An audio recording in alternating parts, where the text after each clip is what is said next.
So I hope you've noticed how the immune musketeer, the hormone musketeer, and the movement musketeer can affect your pain experience. So let's continue. Now, powering up your understanding of pain as this powerful protective system.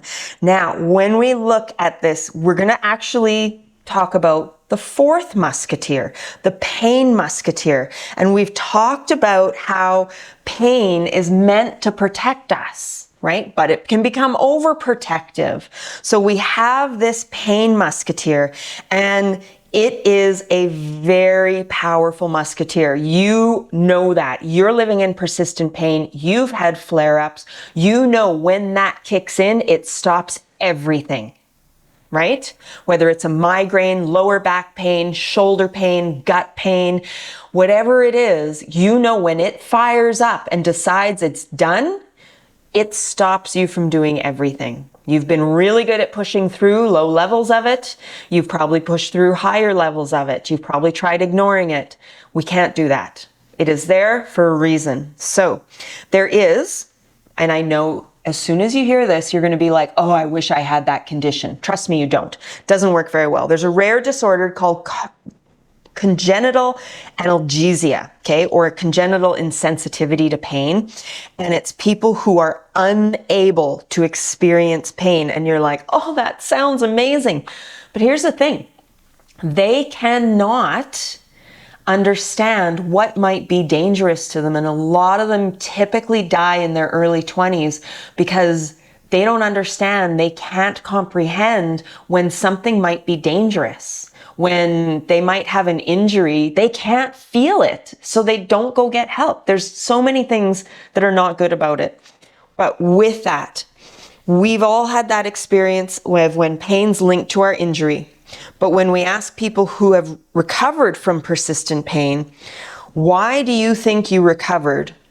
Most of them will answer, pain can be protecting you from anything, not just injury. And that is key to understand. I'm sure you've probably started putting those pieces together already, that pain is a protector, but it's not just protecting us from tissue damage. It could be protecting us from stress, from overload, from conflict, anything that it sees as danger, right?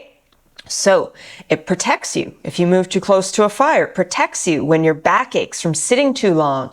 That's that initial sound. And I love the phrase that your best posture is your next position. Because one of the responses of our pain protector when it's healthy is making us uncomfortable, whether it's your hip or your lower back or your upper back or your neck. You're like, oh, that's not comfortable. And you move. What happens when we're caught up in that pressure situation, overload with work, pushing through those minor whispers of sensations, the pain protector needs to yell louder. Right? So instead of just saying, hey, buddy, you've been sitting here too long, let's move, it has to be like, dang it, you need to listen to me. Your back's going to hurt now and you need to move. Right? Hear how my voice went up? That's a stronger sensation. But then we start ignoring that too. We get really good and we end up ramping all of this up, right?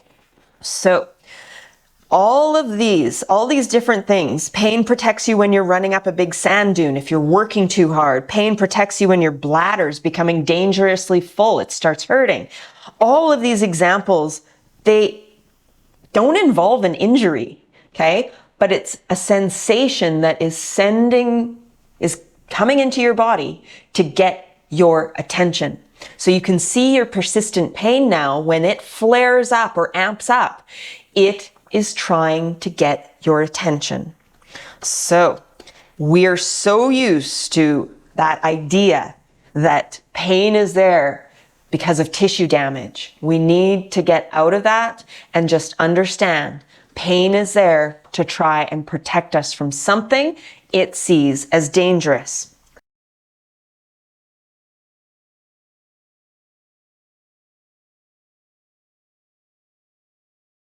So imagine you sprain your ankle. this kind of takes us back to that biomedical response now that we kind of see the old way of pain. If we do have an injury, why is it so painful?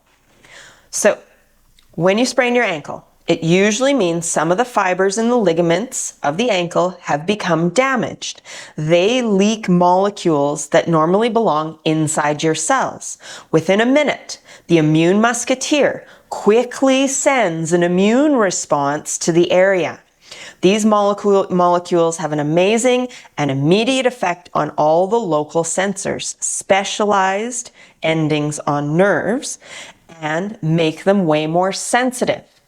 This is not a sensation or thing in your brain going, oh, there's damage, let's send pain now. This just makes things more sensitive.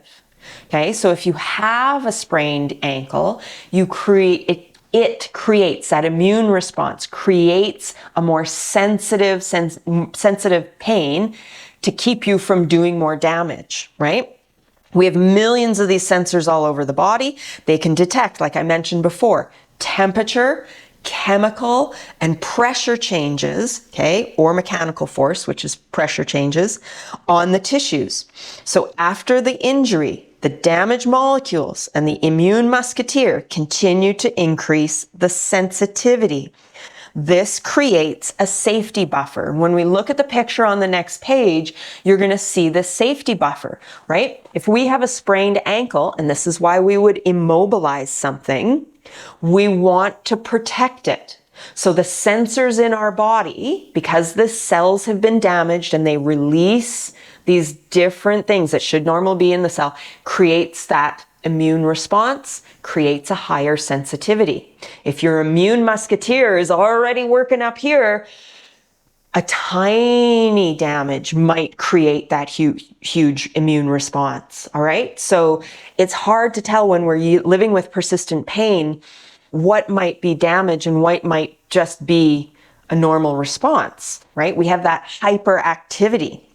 So this effect can be so profound that the pressure and heat change when the blood moves past the area is enough to trigger a signal in the brain.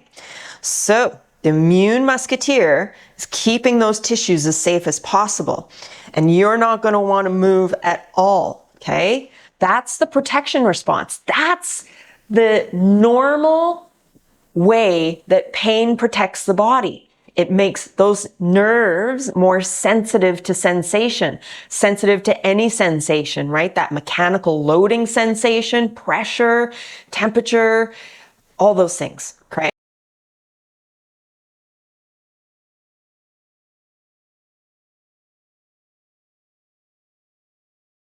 So now I just want you to look at what they have called the Twin Peaks model of pain as protector. Now, in a normal situation, we have this mountain, right? Top of the mountain is like superhuman effort.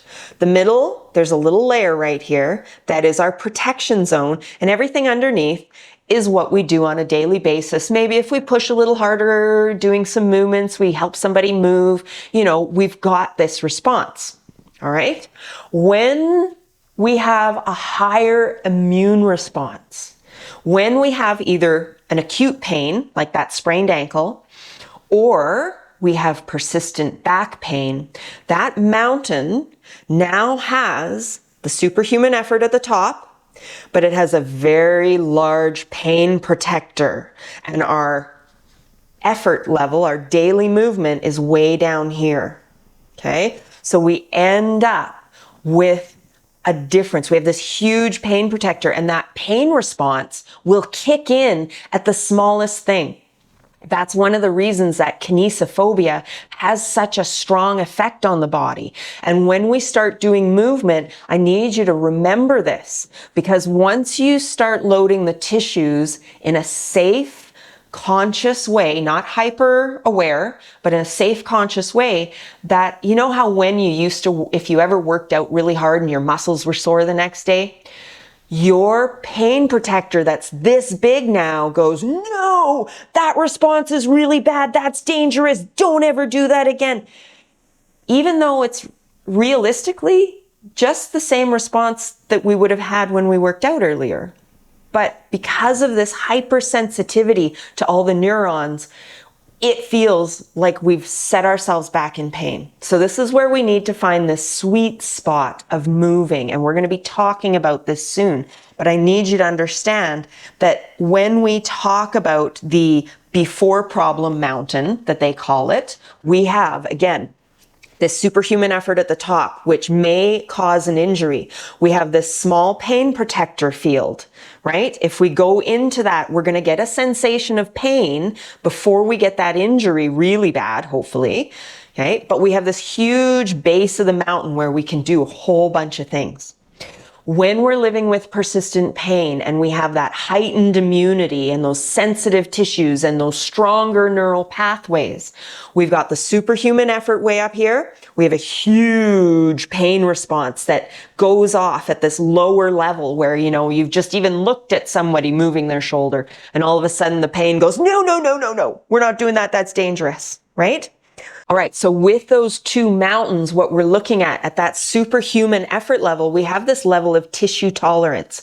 That's where we're going to get damage. The pain level is just below that so that those sensors go, oh, there's going to be damage. There's just those little microfibers that might be getting damaged. We get that pain response. We don't go any further unless it's like, spraining your ankle and it just goes too far. With that persistent pain, not only does our tissue tolerance come down, likely because we're not moving very much, but that big buffer zone gets really big. Our small area in the bottom, okay, that we have manageable movement, it gets smaller too. So here's your clapperboard thing. Okay, I want you to push pause and I want you to write down how you see what effects pain has in the body, where that tissue tolerance level might be, where your pain level, how you see your mountain. Okay? Do you see your mountain as like that before problem mountain, the after problem mountain? How big do you see your pain buffer in that mountain? Okay? So push pause, write that down, draw your mountain.